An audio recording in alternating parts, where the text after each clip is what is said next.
joven, que dice, ¿por qué? ¿Por qué en la y qué error usted ha hecho hoy en día? La electromovilidad, doctora, un error bastante de comentar lo que es la producción de los ojos por la voz. Cuando estaba investigando la profesora es que ante mayor altura, pues, da lo que va a disminuir lo que es el oxígeno y básicamente va a afectar el cuerpo completo de lo que es la producción de los transportadores.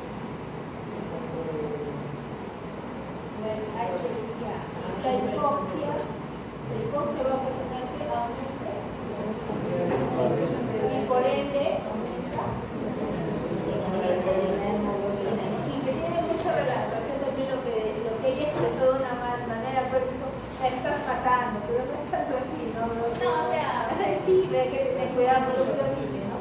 Entonces, es así, ¿no?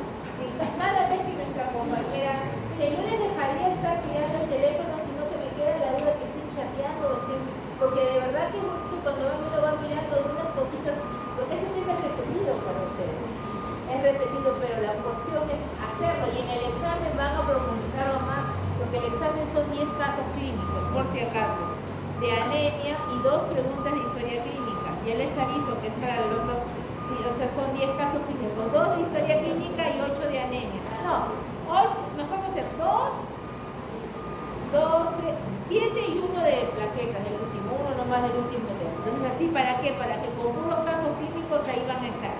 Ya, así vamos a hacerlo para que sea más interesante para mí y para ustedes. Para que vez pasada también mi huevo me haya matado. Entonces, así. Y entonces, ya, muchas gracias. Continúa.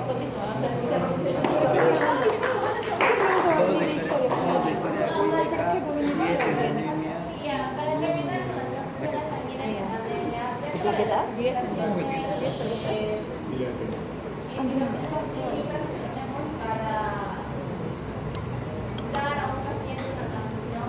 Está la estrategia restrictiva, los pacientes sin comorbilidades, servicios de emergencia, y encontré otras guías brasileñas que nos dan ciertas indicaciones. Por ejemplo, la estrategia restrictiva nos dice que la transfusión la transfusión se debe hacer solo cuando la hemoglobina está por debajo de los 7 u 8 gramos por decilitro. Eso lo sabemos todos. Generalmente el doctor Uribe nos decía que es 7. O umbral de 8 gramos por decilitro en pacientes con enfermedades cardiovasculares o en situaciones quirúrgicas específicas, ¿no? Ahora, la segunda indicación clínica tenemos en pacientes sin comorbilidades. Se acepta un umbral de hemoglobina de 7 gramos por decilitro. Y como lo mencioné anteriormente, en presencia de enfermedades coronarias o cirugía ortopédica, el umbral puede ser de 8 gramos por decilitro. Ahora, según algunas guías brasileñas que encontré en artículos, nos recomiendan transfundir si la hemoglobina es menor a 7 o menor a 8, si hay comorbilidades, un impacto clínico significativo. O sea, si le pasa el virus. Y en los servicios de emergencia se adopta una estrategia restrictiva en la cual la hemoglobina va a coincidir con esto de 7 gramos por decilitro, considerando transfusión en contextos de sepsis, ya sea sangrado gastrointestinal, hemorragia digestiva alta, hemorragia digestiva baja, o pacientes críticos, ¿no? que vienen por hemorragias ya sea por un accidente, demás. Ahora, hay pasos de los cuales nosotros tenemos que seguir para nosotros realizar la transfusión sanguínea anémica. Ahora, estos pasos son muy importantes ¿para qué? Para garantizar tanto la salud y la eficacia del tratamiento. ¿Para qué decir? Usar pedir el banco de sangre siendo necesario y no usándolo a diestra y siniestra, ¿no?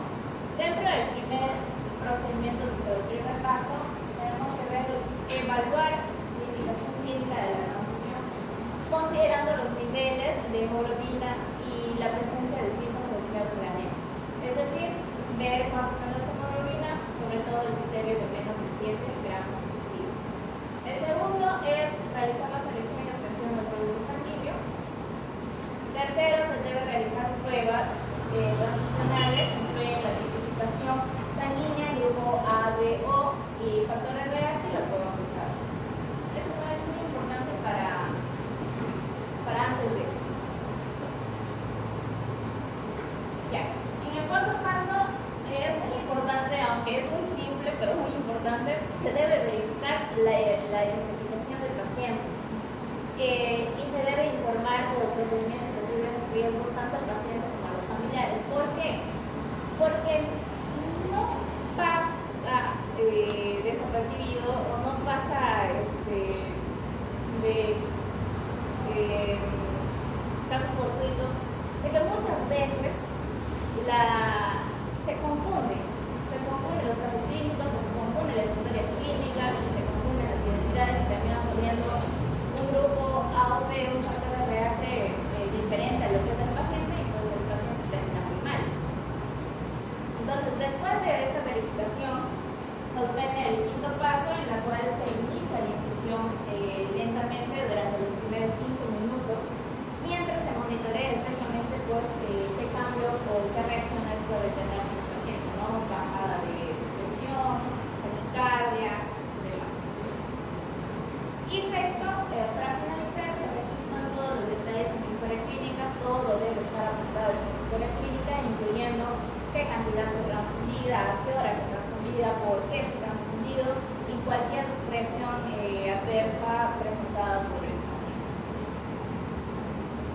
Ahora, eso de manera rápida, ¿qué tipo de transfusiones tenemos? Las transfusiones sanguíneas se van a clasificar según el tipo de componente sanguíneo administrado al paciente. Entonces vamos a tener la transfusión de sangre total, en la cual es la transfusión más común, la cual va a haber una transfusión de toda la sangre dada, incluyendo glóbulos rojos, plasma y plaquetas. Luego una transfusión de concentrado de glóbulos rojos, aquí se hace un concentrado de solamente glóbulos rojos. O sea, no entra plaquetas, no entra plasma, solamente glóbulos rojos. La transfusión de plaquetas se administra plaquetas o a pacientes con trombocitopenias o trombocitopatías o trombocitopenia. También hay una transfusión de plasma fresco congelado. Aquí hay un componente, el componente es el agua, hay proteínas plasmáticas y factores de coagulación. Luego tenemos la transfusión de precipitados, en la cual las porciones del plasma se va a transfundir porciones de plasma que contienen factores de coagulación como urinógeno, factor 8 y factor 3. Y finalmente tenemos una transfusión de sangre autóloga, es decir, la misma sangre del paciente, consiste en la recolección y la conservación de la propia sangre del paciente antes de una cirugía programada o planificada.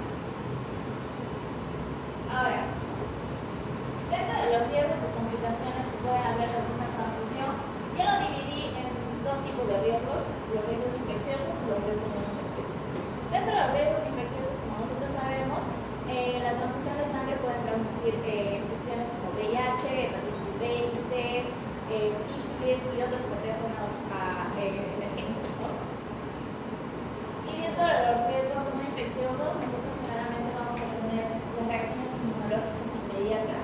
Estos son reacciones hemolíticas agudas por incompatibilidad del grupo sanguíneo, como les dije muchas veces se suele confundir y esto trae consecuencias. Las reacciones febriles no hemolíticas y las reacciones alérgicas. También tenemos reacciones inmunológicas tardías, en la cual va a haber una anemia hemolítica retardada que puede ocurrir entre días o semanas.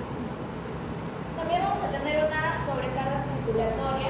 Esto generalmente se da en pacientes con insuficiencia cardíaca o insuficiencia renal cuando se transfunde más sangre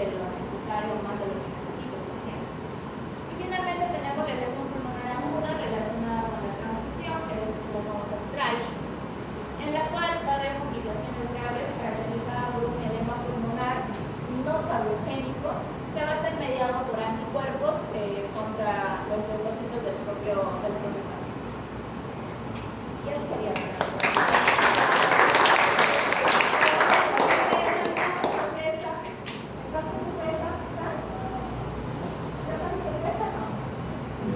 ¿Qué? Es que nos dijo para la siguiente semana de plaquetas. Ah, ya, también me acuerdo. Porque era una TPI. Ya, dime, ¿quién sabe quién sigue o no sigue al poder? ¿Se sabe o no se sabe? ¿Qué cosa? Ah, ya, el sorteo